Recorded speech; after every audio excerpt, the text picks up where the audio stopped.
ആത്മഹത്യ ചെയ്യുന്നതിനെക്കുറിച്ച് കേട്ടിരിക്കുന്നത് പെട്ടെന്നുണ്ടാകുന്ന ഒരു മനോവിഭ്രാന്തിയിൽ എന്തോ അങ്ങ് തോന്നിപ്പോയിട്ട് ചെയ്യുന്നൊരു അബദ്ധമായിട്ടാണ്.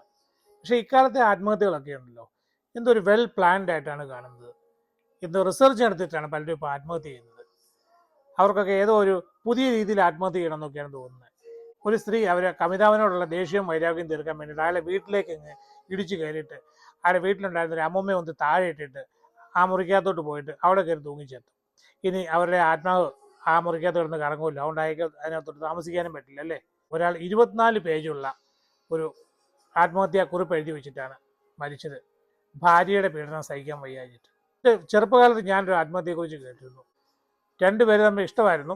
ഈ ഞെക്കിയ പൊട്ടുന്ന പടക്കമുണ്ടല്ലോ, ഏറുപടക്കം പോലെ സാധനം, ഈ പടക്കം വലിയൊരെണ്ണം ഉണ്ടാക്കിയിട്ട് ഇവരുടെ രണ്ടുപേരുടെ ഇടയ്ക്ക് വെച്ചിട്ട് ഞെക്കി അങ്ങ് രണ്ടുപേരും ചേർന്നിട്ട് അതിനെ അങ്ങ് അമർത്തി അങ്ങ് പൊട്ടിച്ചു. അവരുടെ ശരീരം മുഴുവൻ പൊട്ടിച്ചെറിയ അവിടെ ഇവിടെ